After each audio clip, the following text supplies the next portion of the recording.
Good afternoon, everyone, and welcome to Wired by Logic podcast. We got Lucio here today with us, and he's going to share a little bit of information about his background and how he got started in architecture. So I'll let you start introducing yourself. Okay, thank you. Hi, everyone. It's a great pleasure to be here sharing something about my work and my all the things I learned with architecture. So, if I gonna introduce myself, I'm gonna start saying that I graduated in architecture in 2006, but I have also a family background. So my great grandfather was an architect, and my grandfather was also a great architect and Nice. also a teacher and has a PhD in ecological architecture for Amazon area.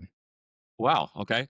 So during my graduation, I have this privilege to have lots of contact with, especially with my grandfather. So he was also a teacher for me during all my graduation. And so something very particular about my graduation that I was the first class of a new architectural school here in Brazil, São Paulo. And it was a school founded by many architects that was dreaming about a new way of teaching architecture. I was the first class to graduate at this school, so we were kind of the first guy there. Yeah. Experimental way of learning, but the main thing that we got the passion for architecture very deep on our education. So the name of the school was Escola da Cidade in Portuguese. In English means the School of City. So the city Okay. school. City school. Nice. So it was downtown São Paulo, downtown area, and with lots of urbanizations problems. And we learned architecture just in front of all the city problems and trying to solve them and living them. That was a very special way of learning architecture. So Nice. after the school, let me know if I go too long, but after school, right after I graduated, I got invited to work in Chicago, Illinois. And I went to work at a firm called Urban Works. They, as the name suggests, I think I've heard of them before. Are they pretty big? they are not like that very big company, but they have a very structured business. They do a very nice work with urbanism and sustainable architecture too. We did some like streetscape designing, but we also design a lot of buildings all on like sustainable goals with the also like the Green Building Council evaluations for the how do you call it? When you have like a very sustainable architecture, you have this certification.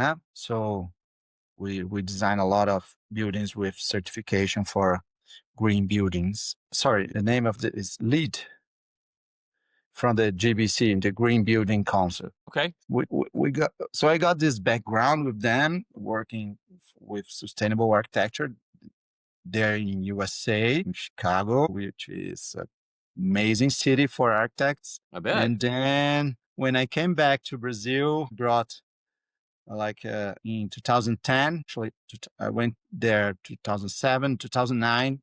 I got back to Brazil and then I work a little bit on a firm for another architect. And then 2010, I already started my own business. So that's when everything begins. But Nice. I can say my first professional experience was in US, in Okay. Chicago. So you run your own architectural firm now. No, yes. That's awesome.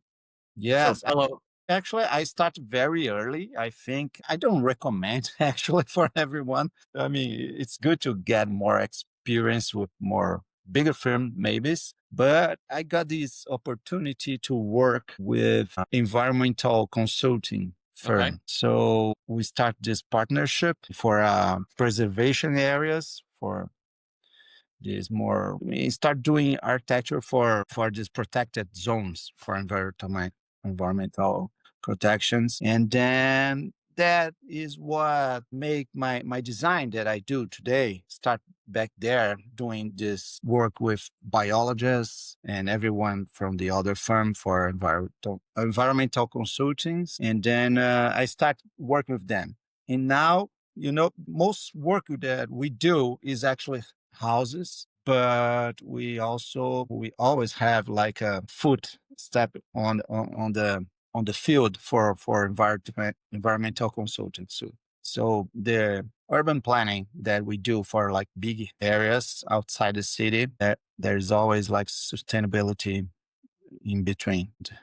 I don't know. That's like a big, like the big scenario for all the work we do like today in the office. So do you do a lot of commercial still, or sounds like you're saying mostly residential and urban planning? Yes, it's mostly residential, but I mean the biggest work that we have today, it's a hotel in in Pantanal, which is in a farm in middle of Brazil, and is area with lots of environmental restrictions. So it's a very special kind of architecture. It must be raised off the ground. It's an area that got, it's almost kind of, pantanus. How to say that? No, pantano in English.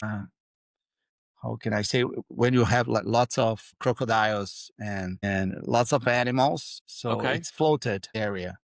I forgot the name in English for this, but we are designing this hotel there in the middle of the forest, and it has a lot of conditions, special conditions for the design and for the planning for the whole project and constructions and catwalks, connecting everything. It's a very interesting way of designing. We design for people, but we also design for nature. That's the Right. goal we make. Crocodiles. That sounds kind of dangerous. You said there's a lot of crocodiles there? Yeah, yeah. There's a lot of crocodiles there. I mentioned the crocodile to get the point with the floated area.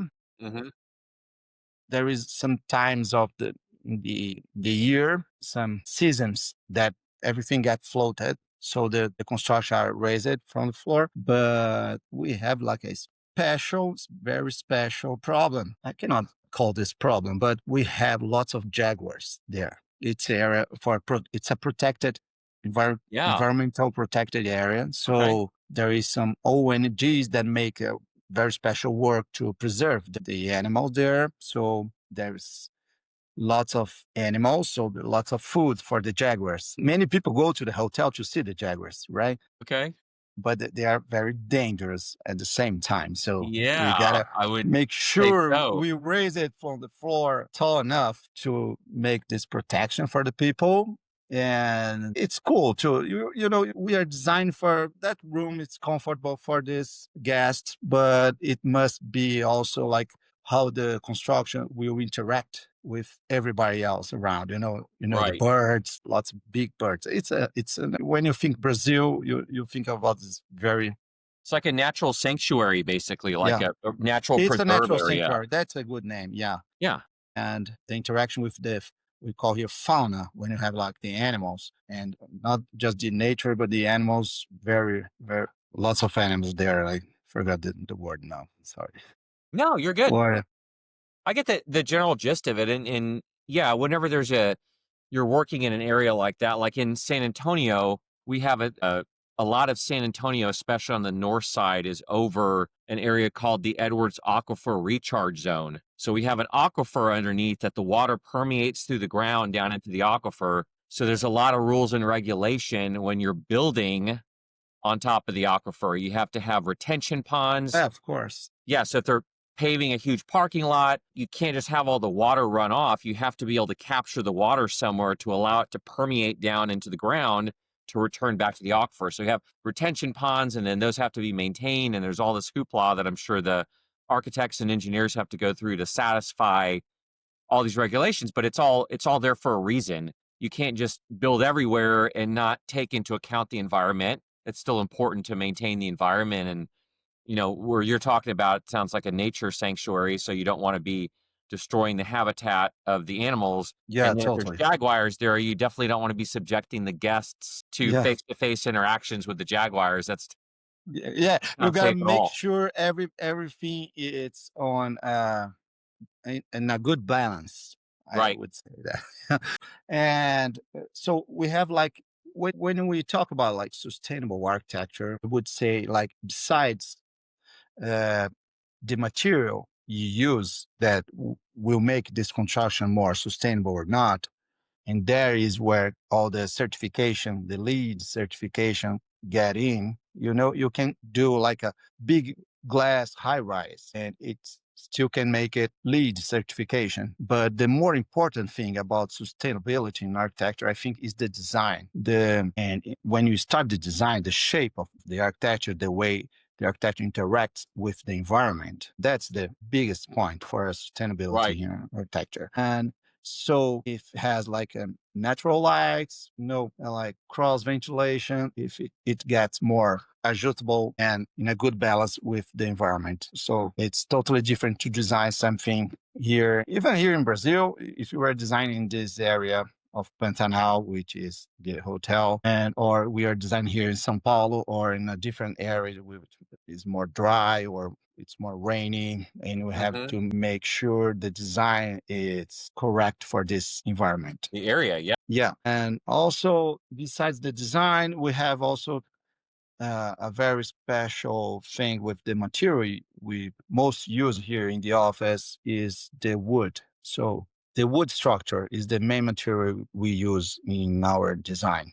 I'm gonna say that. And actually, I got a lot of experience with woodworking there in US because you guys have a very large experience construction with like wood ledger, wood joists, Hmm. and many things in architecture. Here in Brazil, we have plenty of forests to get the wood, so we are still developing in the technology to to make wood more present in the construction. But for me, it's the most renovated material for construction. When you say you talk about some sustainable architecture, I would say you must talk about wood. The thing we like to use here is the prefab wood to structure. So it's a way to build that. First, when you think about a prefab structure, you also think about like a more good condition for the workers at the job site and also less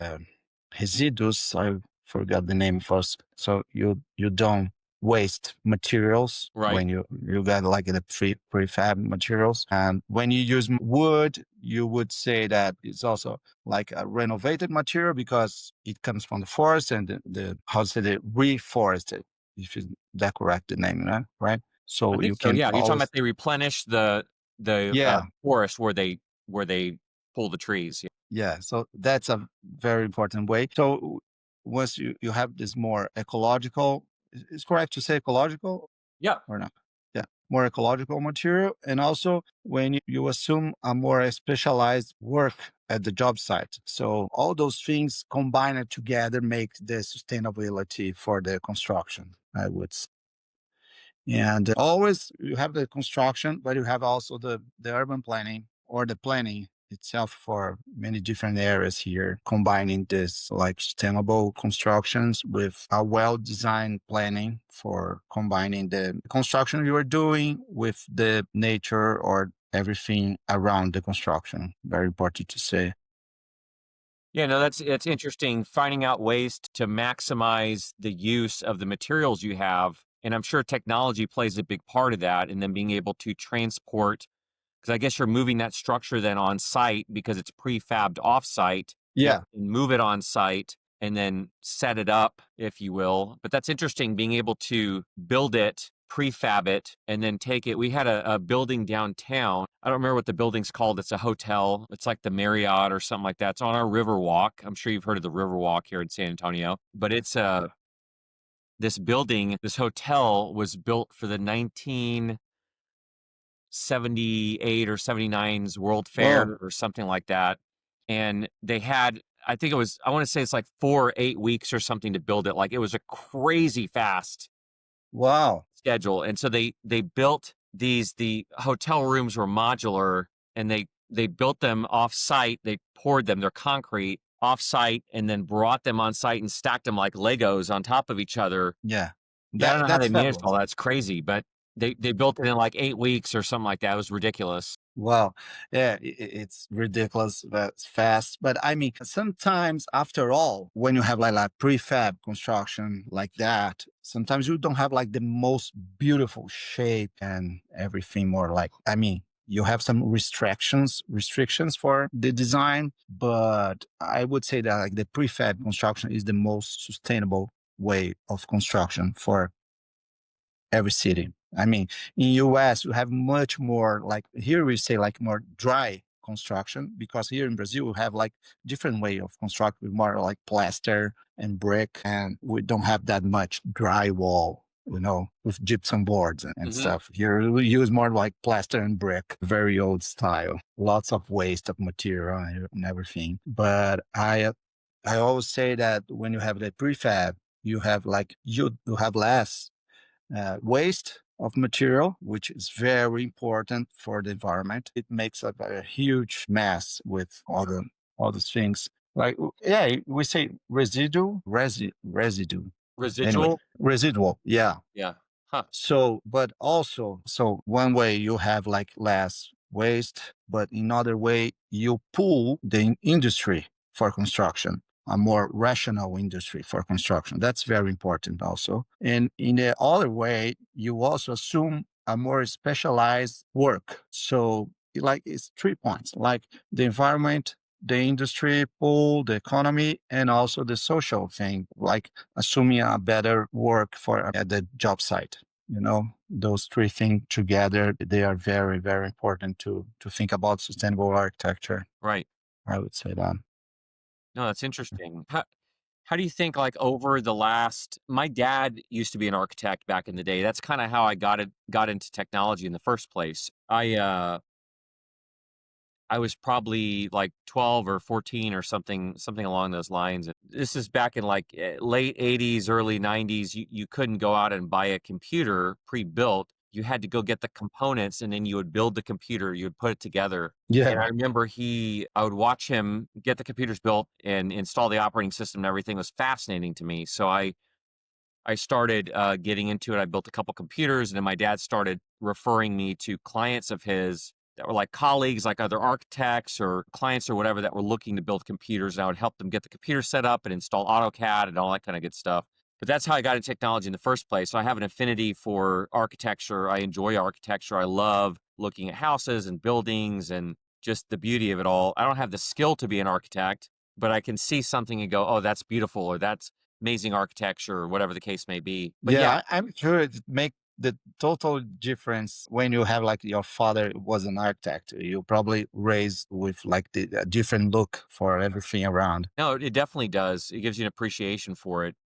How do you think technology has shaped what you guys are able to do in architecture over the last, I don't know, talk about like maybe when you started in the industry back in like you said 2007 or so when you started with that company up in Yeah. Chicago and how it's changed from then till now, things you couldn't do before, things that you can do now. Yes. Well, starting with the designing tools, let's say that like back there in 2007, we were using just like AutoCAD, and there was some kind of softwares for rendering, but it was just like the 3D design in architecture.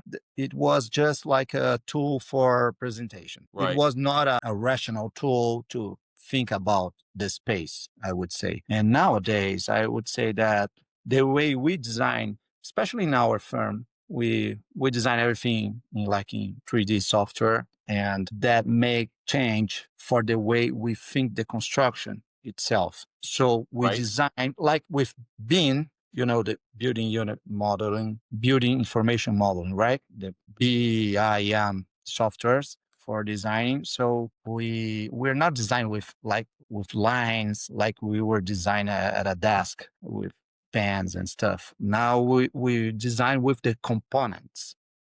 So when we are designing something, we start, especially us that we like prefab structure and stuff. So when we start we start a design, we start thinking about the components of the construction. And that makes the whole difference for the way we are designing and further the way they will construct the building itself. So that's a big difference in understanding the space we are designing. It's probably, I cannot say that we are designed better than my grandfather, but I would say that we have Different. more tools and we have many more ways to interact with the design nowadays. I always say that for the clients. The way we design is not just for presentation, it's the way we think about space. Is now in 3D with components, all the tools we have, we are always trying to study new ways of designing. And now I can say, you probably know that the AI are changing everything in architecture too. So they're increasing the quality. Yep. That's a good debate to do. It's gonna finish our careers. No, I would say always that is a good point to increase the way we are related with creation and designing. I mean, I'm looking forward to see what that will really make it with our careers. But I always say for all the team there in the office that we must know more about AI in Yeah. architecture for sure. Yeah, AI is fascinating. It's changed. I'll give you like a good example, and then maybe you can share a little bit about how it's changing your industry. But from just a search perspective, there's a lot of people now going to AI looking for recommendations. Example, I'm a local business owner. I have an architectural firm. I'm looking for a local managed service provider that can help support my business and its growth in technology. Can you provide me with 3 local recommendations and why you chose, pros and cons of each recommendation, why you chose them in that particular order, blah, blah, blah. And then in a matter of seconds, it spits out those options and the reasons, the pros and cons for each one. A guy used an example like that, but instead more of an architectural example. He was looking for a new pergola for his back patio. And so Yeah. instead of going through and trying to going on Angie's List and all these other places looking for a good contractor, reading through all these reviews, that's like hours and hours and hours of time. Yeah. This guy has, 50 good reviews. This guy only has 20, but his 20 reviews are better than the guy's 50 or, whatever, right? The AI, you can ask it and it's aggregating all that information from all those different sources across the internet. And it's like God, it knows everything. And so Yeah. you ask it, what do you recommend and why do you recommend that? And it's just and just spits it out. Yeah, that's a good point. It's a better way to get a good recommendation. And it save time, of course, that's very important, but it gives you more recommendations so you can also get more options, to Yep. No, for sure. So what do you think AI is going to be able to do for you guys in the next, say, 5 years? yeah, that's what I always thinking about that is how that we can get AI to increase our job to make a better job. That's what I think gonna make it. But I don't know. I think first of all, probably we're gonna make more. I don't know. I hope we're gonna make more with less people. Maybe. I mean, I can make with a team of like 4 architects. I can design many more things with AI instead of having like a team of like 12 people, maybe. Probably that's what we're gonna make it. But in a certain way, if I look back at my grandfather's archives, I mean, he designed like huge buildings that I never designed yet. Maybe someday I will design like 20-story building. But he designed it with like 6 boards of hand design. I mean, and they built all this concrete mass of high rise. And nowadays, for designing a small house, we design like a 50 boards with lots of details and many things. And I would say that the AutoCAD like started probably people thought that now we're gonna make much faster, gonna make much more faster and much more projects with less people. Mhm. But Actually, I don't. What I see is that we may make a better design with more detail, actually. So I think AI will give us the tools to make a better design with more, hopefully in a more sustainable way, to get more recommendations how to design a more sustainable architecture and stuff like that. We're going to have access to more information, and also we're going to have more realistic renderings for sure, Yep.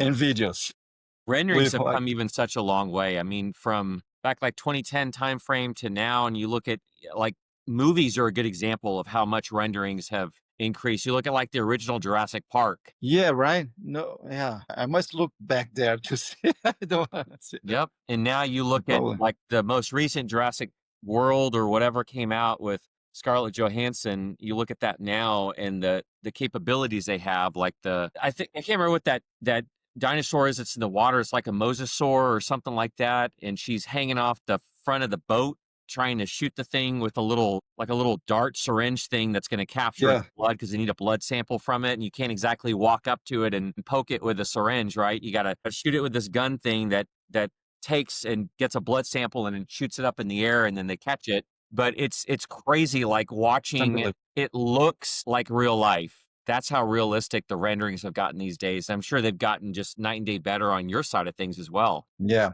yeah. I know that probably I mean the quality of the renderings in the videos and the different ways to interact in architecture or while you were designing and everything. Actually, it's been a while. I have like a VR glass Yeah. to walk into the buildings we are designing, just to make these 360 cameras and look around the space and everything. But I mean, it's been like more than 10 years that we have a VR glass, and now I just bought a new one. But it's also it didn't change that much in the way that, after like 5 or 10 minutes, you are using the tool, the gadget, you start getting like sick. So Yeah. I'm not sure if that, when everybody was talking about the VR, virtual reality spaces, all the things in the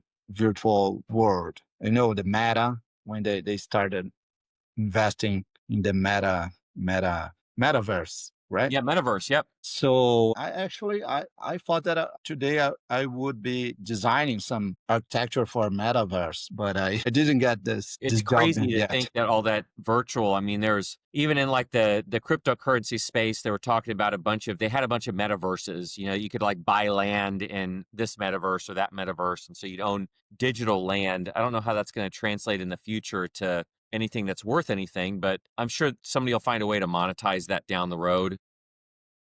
Yeah, right. Prime real estate in a virtual world, just like you have prime real estate in a real world. But it's interesting all the stuff that technology has brought to the table and AI. So we use AI quite a bit in our mainly for resolution of technical problems or writing scripts and code and things like that. It really helps out a lot. Plan on extending that out to, a lot of people are afraid of AI. You were talking about being able to do more with less. A lot of people are afraid that it's going to cost people jobs. And I'm looking at ways to increase our efficiency, increase our clientele, like grow our clientele on the managed services side. And by that rationale, bring in more technicians to service that additional clientele. So we use it as a tool, just like it'd be like upgrading from a hammer to, it's like a screw gun or something like that, like a DeWalt cordless drill. Yeah.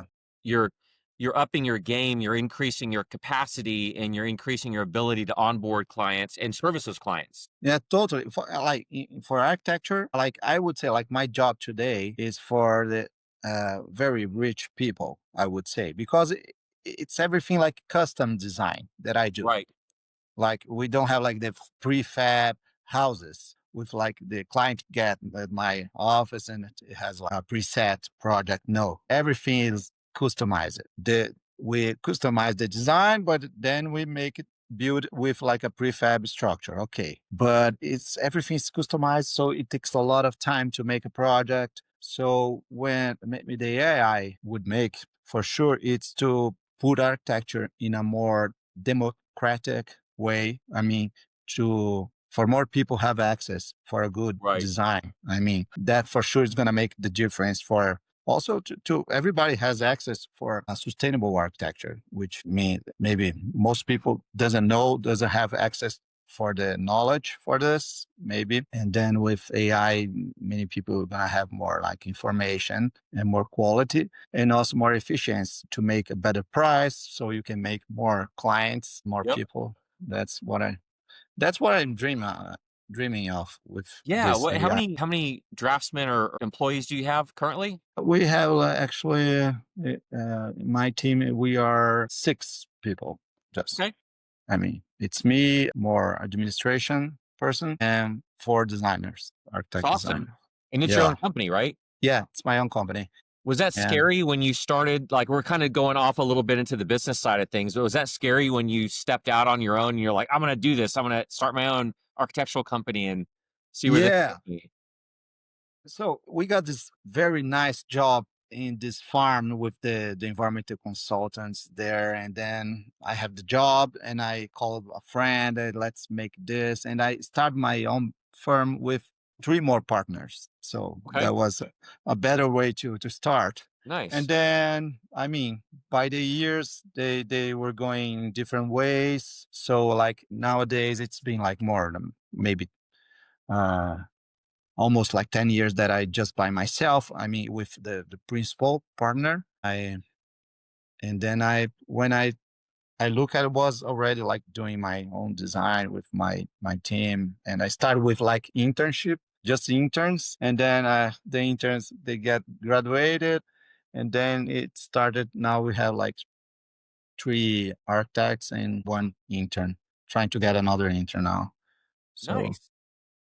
and but I would say that we have a very efficient team Good. for the work we do. I mean, and that's because we use this more 3D tools for designing, and the way we design is very efficient to make. Most people actually look at my Instagram or my website, thinks we are a company of like 20 architects. But I mean, everybody say that, but actually we are like just like 6 people, very focused and very passionate for what we do. So that's what makes the quality for everything, you know. And what else? What I missed to say maybe is about the work we do. So we do most like housing projects, residential, but we're doing this hotel in this big farm there in a natural sanctuary. And sometimes we also do some planning, like master plan for outside areas, I would say rural areas, farms and stuff, and to think about the environment, not just by the construction, but also with the sites and the urban planning, actually, the master planning for big areas too. Now that's important. You have to. My dad always said this, and I'm sure this comes from the architectural side of him. He would always say, "Begin with the end in mind." So you want to, where do you want to be, and then you got to figure out how you get there. So you don't, like, if you got this big plot of land, you don't just start slapping roads and houses and neighborhoods and buildings. Yeah, right. Yeah, Hold on, what are we trying to do here? We need to house X number of people. How are we going to zone it? Is it going to be, multifamily zoning here, single family zoning here, church zoning here, commercial zoning here, all those kinds of things. You got to think about all that stuff and how's it going to be laid out. Otherwise, it looks really sloppy. yeah, You just right. have like houses and then you have businesses and houses again. It just doesn't. Yeah, we have some good example of this, but not actually with like master planning for cities, but for more outside areas like country areas. Right. And I have this example that a job we made for a farm also, that there is this big farms that are kind of close of the cities, and they started to split the land with different functions. Like they still have the cattle, but they also are planting some organic vegetables, and they also have like a school for the employers, and then they're thinking to some part of the land they gave to for more different use, or also they want to split the land to make a condominium of Okay. houses and stuff. So we help them to make this planning for different zones and how to make this work with the environment, which is the most important thing, which Right. is a job that we always make with different professionals, with biologists, forest engineer, if it's correct to say it this way, and many different professionals to make sure the architecture goes well with the nature around, and to also how to make this cattle work with the organic plantation, with this new area, with all these houses that are coming with their all the things that a housing condominium needs, with the water, the waste and everything. And we help to design all this master plan for all this. That's a very good way to do is when you mix different professionals to have a same. Yeah, when you align on a single Similar. goal, it's like, how do we maximize the use of this land and preserve the ability to have cattle on it and other wildlife? So that's Yeah, very, yeah. very interesting. Yeah, it's architecture is such an interesting vertical. Like I said, I've always been fascinated with it. These custom homes that you do, like how fancy are they? Are they just like very, very nice homes, or are they like mansions, or what are we talking about? Well, we have all these different scales. Some friends of mine, they say, "Oh, now you're doing just this millionaire, billionaire houses there," and I say, "No, we do like house for people like us." I mean, Yeah. so here we say in square meters, but we have this tiny house that we love to do tiny house for like a cabana for the mountain, and most of our projects are outside the city. Here in São Paulo, we do more like renovation and apartments and stuff. Most of the projects are outside the city, so we would do like for the coast, house by the coast or a house by the mountain. And we love to design like tiny houses, cabanas and this stuff, but we also design like very big mansions, I would say. Not that very, very big, but our firm can get some nice clients to big challenge sometimes. Yeah. So but we are not specialized just like in fancy houses. We always try to make the sustainable architecture. So no matter is like a very tiny house or a big mansion, the architecture is the same. Like the party, we say the architectural party, when you start to think about the project, they always start in the same way, with the same materials, the same principles, in the same way, with the same knowledge of interaction with the environment and stuff. And also, so we design in a very functional way. That's Right. important to say. And the aesthetic is more of a consequence of this functional way. Yeah, and we're hopefully, I mean, fortunately, we have like a very nice design. I would say people like the design we do, but we care more about like the functional way instead of the aesthetic. I mean, let's just make a box because it's beautiful. No, we're gonna make all the shape of the architecture for the Hmm. environment we are Trying to make it designing. the design add value to the situation, so it's not just Yeah, like for example, like our design, you're gonna always find a roof, a nice roof, because here in Brazil it rains a lot, and it's totally different design here than designing maybe in a certain part of Chile. I would say, like just compare in the middle of the desert there in Atacama, I would say totally different. There you can design a box without the roof, but here we're always trying to think about the maintenance of the construction and everything. So the way to control the sun, and so lots of sunshades and everything combined together, that is what makes the beautiful result for the architecture we do. yeah, and I guess you do like, you include pools and things like that on some of them. Do you do a lot of infinity pools on some of these houses? Yeah, we kind of like to do that. Like beautiful In fact, view back behind the infinity pool?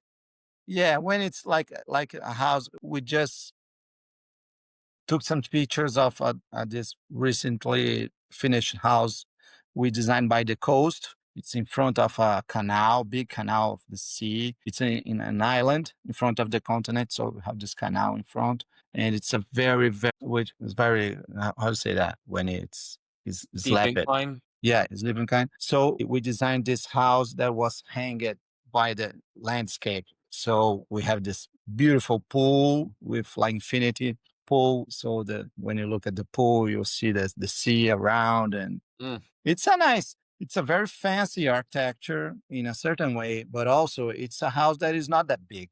I mean, it's like just 3 bedroom house, and we were there like designing, trying to fit in the client budget, and there is always like a very deep exercise to fit in the budget, for that. You got to value engineer everything to kind of squeeze it into what you Yeah, need it to come in under. Yeah, that's crazy. Yeah, there's with a lot of those infinity pools and things like that, if you can get like a great view behind it, that just really adds a lot to that element because you look out over that pool and you just kind of see the beautiful scenery behind it. That's amazing. yeah. I'm gonna send you the pictures Yeah, later. Yeah, please. I'd love to. I'd we're definitely gonna like start to to check out your release Instagram as that. well. You have some of your designs on there. Yeah, at the Instagram, it's Lucio Fleury Arquitetura. There is where we get most of the work done. We put there more the Instagram than the website. Yep. Maybe it's kind of Brazilian way to do the things. I don't know, get more like Sure. Sure. renovated with the. How do you do most of your where do you get most of your clients from? You do like any kind of lead generation or you get referrals or how does that most of that come in through? Well, the referrals, they're the most important network, I mean. But we also use the social networks actually, like LinkedIn, like you Yeah. come here through the LinkedIn, which actually we want to make it that to use more LinkedIn actually to get more work for institutional work. Yep.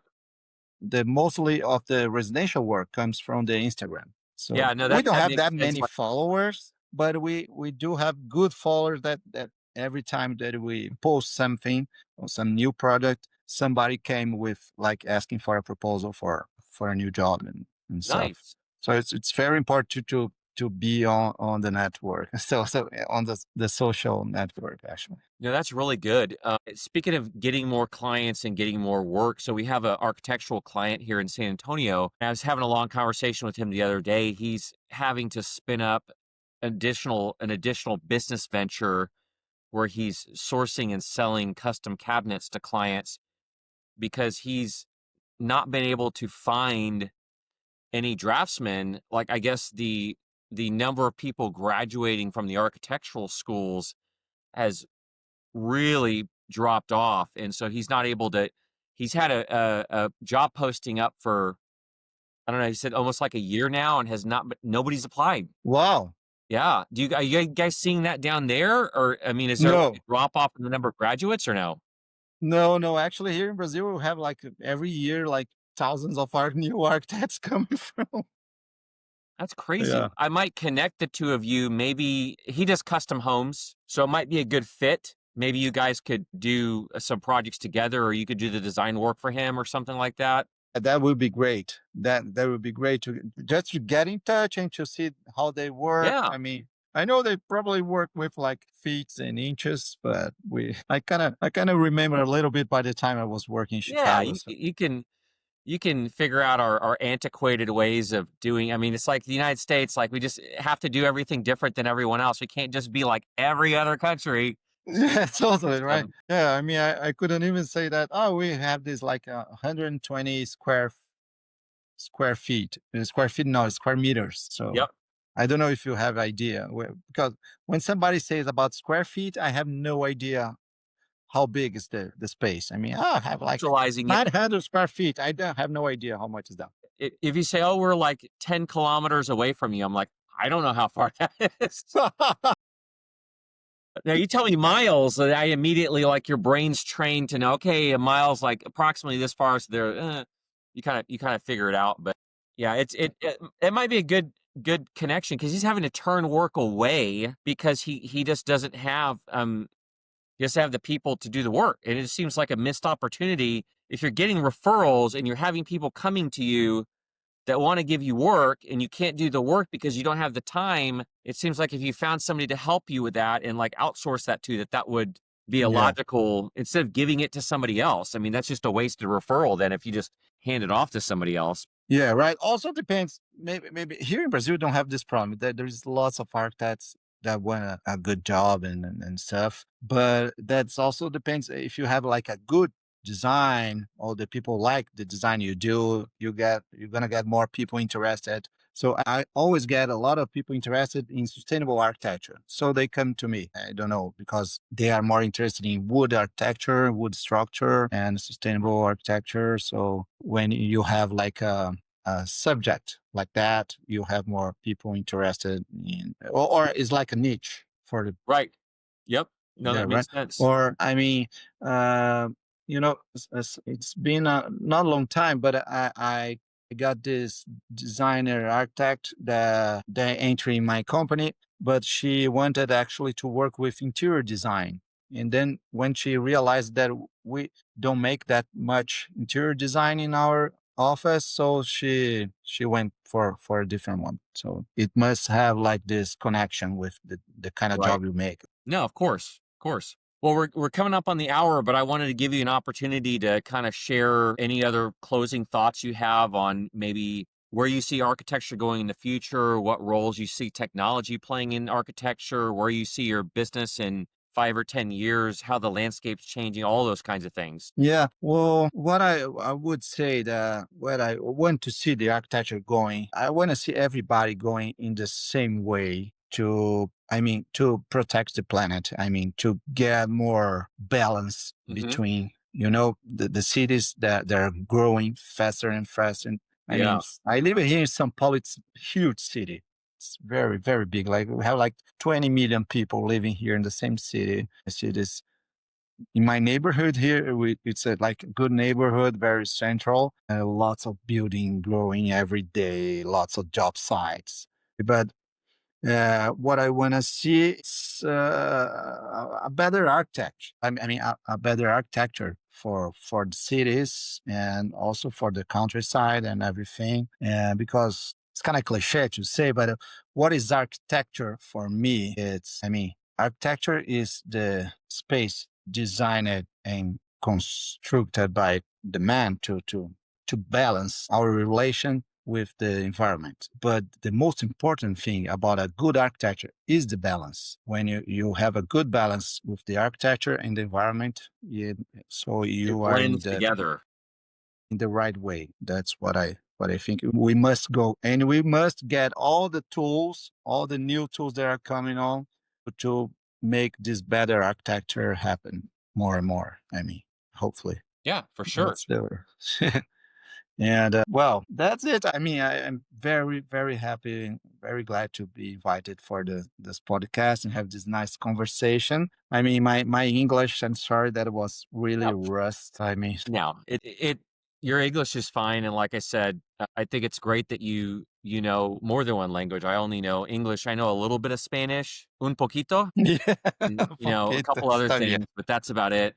Yeah, Donde está el baño? Like, where's the bathroom? And just run of the mill phrases, nothing exciting. I can't speak it conversationally.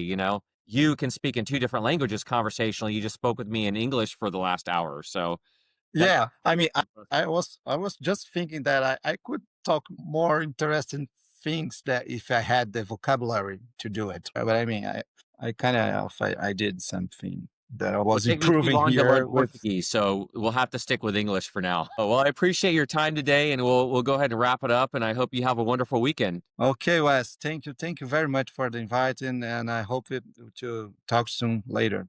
Thank you. Okay, bye bye. So thank you.